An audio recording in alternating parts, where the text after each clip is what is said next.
Et nous sommes au chapitre 17 du livre de Shoftim, et donc on s'approche de la fin du livre. Mais en fait, nous dit Rashi, les derniers événements dont il est question, donc tout à la fin du livre de Shoftim, en vérité, ils ont eu lieu tout au début. Ils ont eu lieu tout au début, mais c'est pour des raisons, pour d'autres raisons qu'ils ont été placés à la fin. Ce fut un homme de la montagne d'Éphraïm et son nom était Michaïhu. Il dit à sa mère, les 1100 pièces d'argent qui t'ont été prises, en d'autres termes, qui t'ont été volées. Et toi, tu as maudit celui qui te les a prises. Et tu as même dit à mes oreilles, ça veut dire, tu as maudit le voleur en ma présence. Sous-entendu, tu soupçonnais que c'était peut-être moi qui les ai prises, et donc tu voulais m'intimider, me faire peur pour que je te les rende. Alors ma chère maman, c'est vrai, l'argent est avec moi, c'est moi qui l'ai volé. Et donc il dit à sa maman, je suis désolé, c'est moi qui t'ai volé, et je vais te rendre l'argent. Sa mère lui dit, béni sois-tu mon fils. C'est-à-dire, d'une part le fait que tu aies fait tes chouvas, et que tu es prêt à me rendre l'argent, alors que tu es toutes tes bénédictions. Deuxièmement, quand j'ai maudit la personne qui me les avait volés, c'était uniquement à condition qu'il ne me les rende pas, mais s'il me les rend, il n'y a pas de malédiction. Et troisièmement, tu es mon fils, et en tout état de cause, jamais je ne t'aurais maudit. À plus forte raison maintenant que tu fais tes chouvas et que tu me rends cet argent. Il a rendu les 1100 pièces d'argent à sa mère, et sa mère lui dit, je les avais consacrés, j'avais consacré cet argent à Dieu de ma main pour mon fils, c'est-à-dire pour ne pas le dépenser bêtement et pour le garder pour son fils quand il en aurait besoin. Alors elle avait consacré cet argent et elle avait dit, cet argent est consacré à Hachem jusqu'à ce que je le donne à mon fils, de ma main à mon fils. Et puis, quelle est la destinée de cet argent? Pour faire une idole,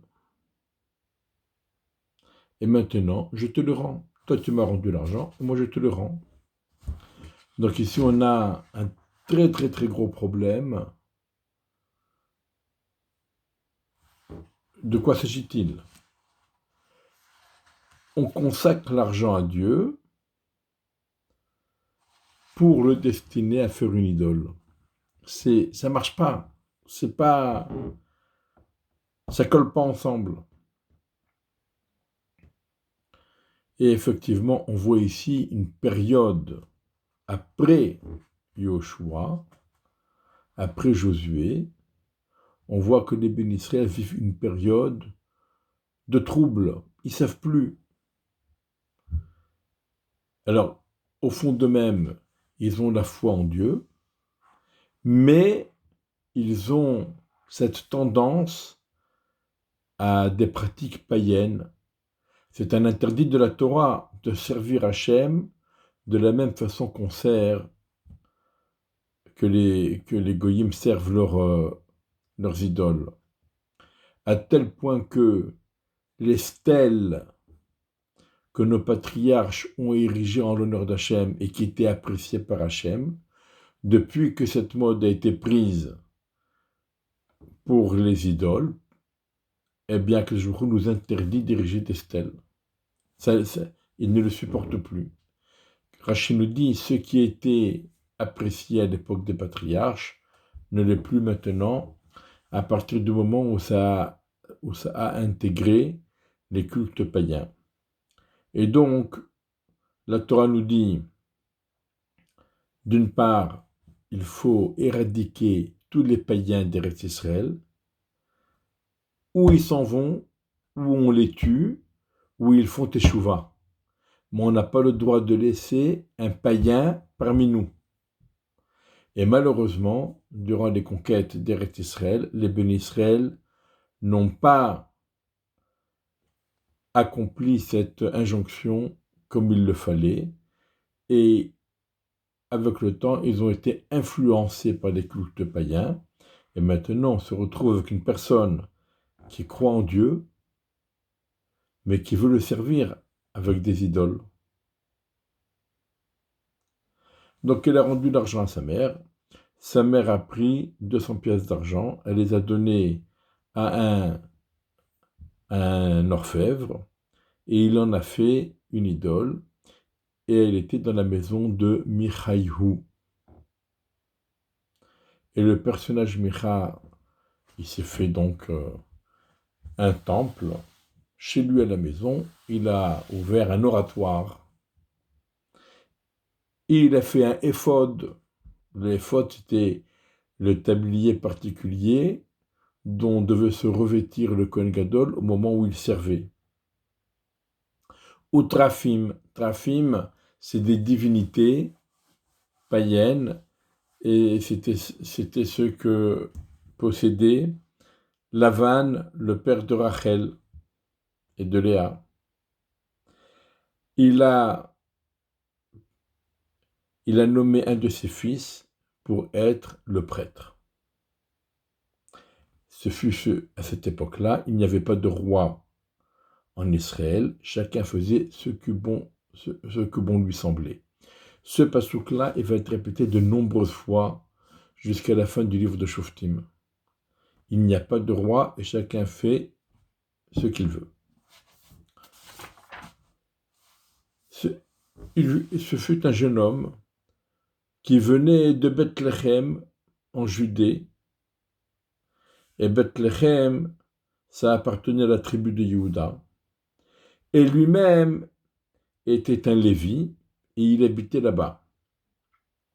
Donc c'est un Lévi qui est en quête de travail et il propose ses services là où on veut bien l'employer. Et donc il se retrouvait à Bethléem Yehuda. De qui s'agit-il? On ne nous le précise pas.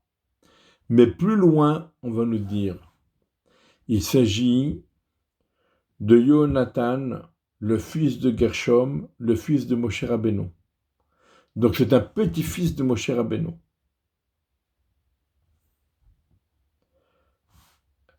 L'homme quittait la ville de Bethléem Yehuda pour errer et habiter là où il trouvera du travail. Il est venu dans la montagne d'Éphraïm et il aboutit dans la maison de Micha sur sa route.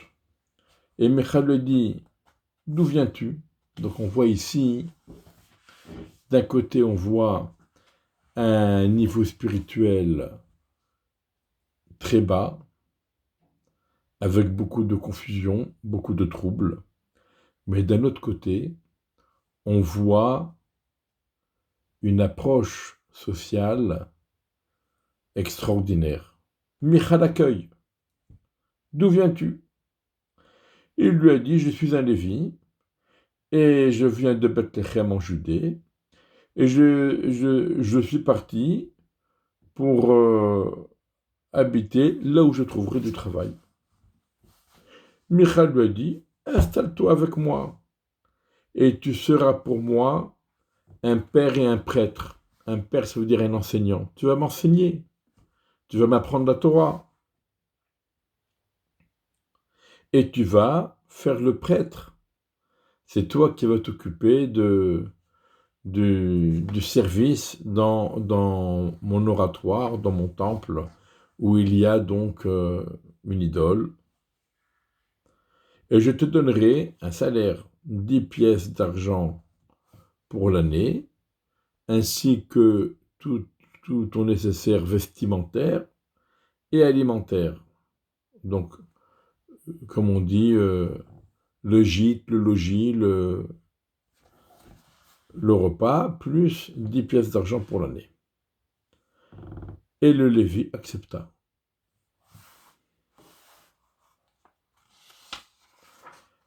Le Lévi accepta de s'installer avec l'homme, donc avec Michaïou, et le jeune homme est devenu comme un de ses propres enfants à Michaïou. Donc il l'a adopté. Donc on voit un côté de, comme on dit, Ben Adam la Chavero, les liens entre l'homme et son prochain qui étaient très forts. Micha a intronisé le Lévi et le jeune homme devient un prêtre et il se trouvait dans la maison de Micha. Et Micha dit, maintenant je suis sûr que Dieu sera bienveillant avec moi car j'ai pris un Lévi comme prêtre. Donc on a une confusion. D'un côté, il y a des idoles, c'est de la Avodah Zara, mais d'un autre côté, on parle d'Hachem, et on est persuadé que si jamais le prêtre c'est un Lévi, de même que les Kohanim au Beth Amikdash étaient issus de la tribu de Lévi, eh bien tout ira bien. Voilà donc pour le chapitre 17. Et il faut bien comprendre qu'on se trouve pas très loin de Shiloh. Har Ephraim, c'est donc dans le territoire de Yosef. Shiloh aussi, c'était dans le territoire de Yosef. Shiloh n'est pas très loin. Et à côté, donc à proximité du Mishkan, du tabernacle qui se trouve à Shiloh, voilà que M. Micha ouvre un oratoire païen, semi-païen, et qu'il installe un Lévi issu de la famille de Moshe, le petit-fils de Moshe, comme prêtre dans son oratoire. Et maintenant, on passe au chapitre 18. Le chapitre 17 étant très court, on va passer au chapitre 18. À cette époque, on le répète, il n'y a pas de roi en Israël. Et à cette époque, la tribu de Dan cherche un patrimoine pour s'y installer, car il n'en a pas reçu encore jusqu'à aujourd'hui parmi les tribus d'Israël en héritage, en patrimoine. C'est-à-dire que on se rappelle que Yeshua n'avait pas terminé la conquête d'Eretz Israël, d'Eretz Canaan, et il n'avait pas pu attribuer concrètement les parts de certaines tribus. Et donc il fallait, après la mort de Yoshua ben Nun, les tribus ont dû continuer la guerre pour récupérer leur territoire, qui doit leur appartenir. Maintenant, la tribu de Dan est une tribu très nombreuse et ils n'ont pas où vivre. Le territoire qui leur a été attribué n'est pas suffisant. Alors les Danois, donc les enfants de la tribu de Dan, ils ont missionné parmi les principales familles de la tribu 5 personnages parmi les plus importants, Anashim ben Hayil, des hommes de valeur, des hommes fortunés, des hommes courageux, guerriers, depuis Tzorah et de Eshtaol, pour explorer la terre et pour l'examiner. Et ils leur ont dit, allez examiner la terre. Ils allèrent du côté de la montagne d'Éphraïm jusqu'à la maison de Micha, et ils y passèrent la nuit. Donc encore une fois, c'est dans la maison de Micha que les gens aboutissent. Au lieu d'aboutir dans le Mishkan que se trouve à Shiloh, ils aboutissent tous dans la maison de Micha. Apparemment, elle était bien située.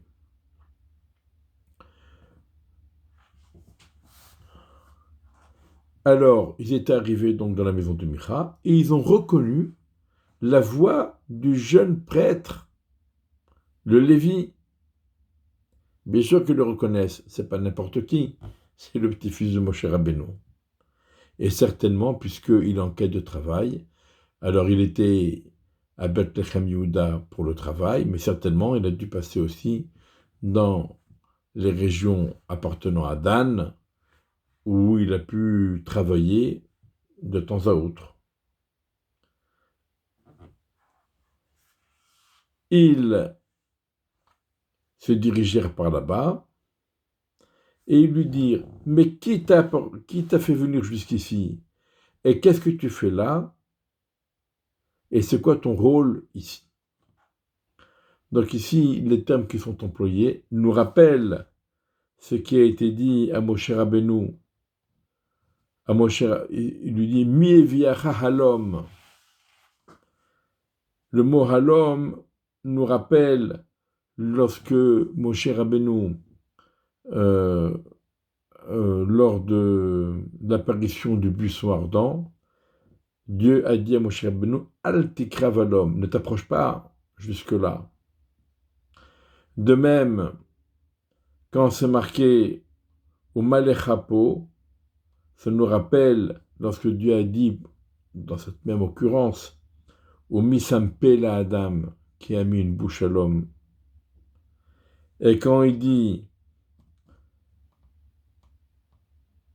au Mata basé, ça nous rappelle quand Dieu l'a dit à Moshe, Mazé beyadecha, qu'est-ce que tu as dans la main? C'était donc l'essor du bâton qui s'est transformé en serpent, etc. Il leur a dit, ainsi, comme ça et comme ça, Micha m'a accordé, ça veut dire il leur a raconté son histoire. J'étais à la recherche du travail, j'ai abouti ici comme vous. Micha m'a proposé le boulot de prêtre dans son oratoire. Et puis voilà, je suis là. Il m'emploie et je suis le prêtre. Alors ils ont dit, questionne Dieu et nous saurons si notre chemin va réussir, le chemin dans lequel nous allons, est-ce que ça va être une réussite?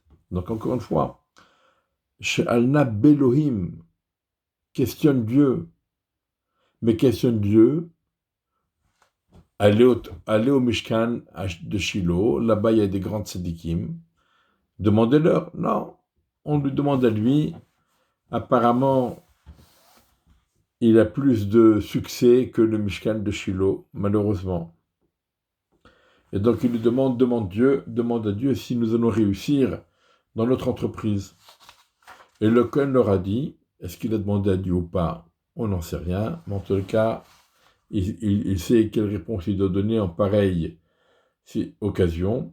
Le Cohen leur a dit, allez en paix, votre chemin est dans la droiture de Dieu. Ça veut dire ce chemin-là, il est droit et il plaît à Dieu. Les 5 personnages allèrent et ils sont arrivés à Laïcha. Laïcha, c'est une ville.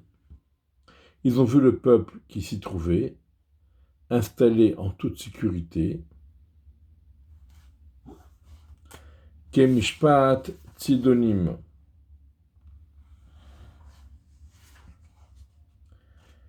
Donc, ça veut dire comme c'est la même chose à Tzidon, les gens habitent là-bas en toute sécurité, en toute quiétude. Choquet ou Botéar, il est confiant, il est calme.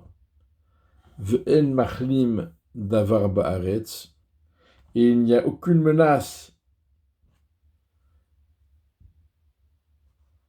Ça veut dire personne n'a besoin de l'autre.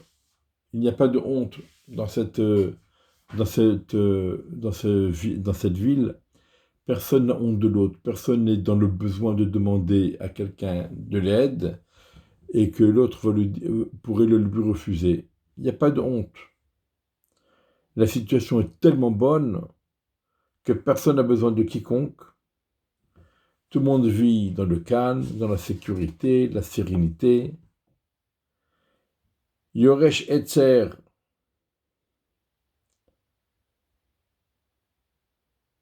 ça veut dire qu'il n'y a personne qui réclamerait un héritage. Et ils sont loin de Tzidon. Et ils n'ont aucun contact avec quiconque. Ça veut dire qu'ils se sont dit, voilà, c'est une ville extraordinaire, c'est riche, c'est calme, c'est tranquille, tout le monde a de l'argent, et il n'y a personne qui réclame quoi que ce soit, il n'y a pas d'envieux, il n'y a rien du tout. On va s'accaparer cette ville, personne ne dira rien, et on prendra leur place. Ils revinrent à Tzorah et Eshtaol chez leurs frères de la tribu de Dan, et ils leur ont dit, alors les frères leur ont dit quand ils sont arrivés, quelle nouvelle nous apportez-vous? Et ils ont dit, allez debout, on va monter sur eux, car on a vu la terre, elle est extraordinaire. Et vous restez là, ne rien faire, ne soyez pas paresseux, allez, on va s'approprier cette terre. Et ils leur ont rajouté, lorsque vous viendrez, vous allez fonder sur le peuple en toute sécurité. La terre est large, elle est grande, il y a des espaces, car Dieu l'a donné entre vos mains. C'est un endroit où il ne manque de rien. Ils allèrent de là-bas, depuis la tribu de Dan, depuis Tzorah et Eshtaol. Ils étaient 600 personnes qui étaient revêtues des uniformes de guerre. Ils sont montés, ils ont campé à Kiryat Yarim. Kiryat Yarim, c'est une ville qui appartenait à la tribu de Yehuda, donc en Judée. C'est pourquoi ils appellent cet endroit-là le camp de Dan jusqu'à aujourd'hui. Et qui se trouve juste après, juste derrière Kiryat Yarim. Vayavo Misham Har Ephraim, Vayavo ad Bet Mecha. Encore une fois, ils ont dépassé le mont d'Ephraïm et ils sont aboutis, ils sont arrivés dans la maison de Micha. Et la suite du Pérec, celui-là est un peu plus long que l'autre, donc on la verra la prochaine fois.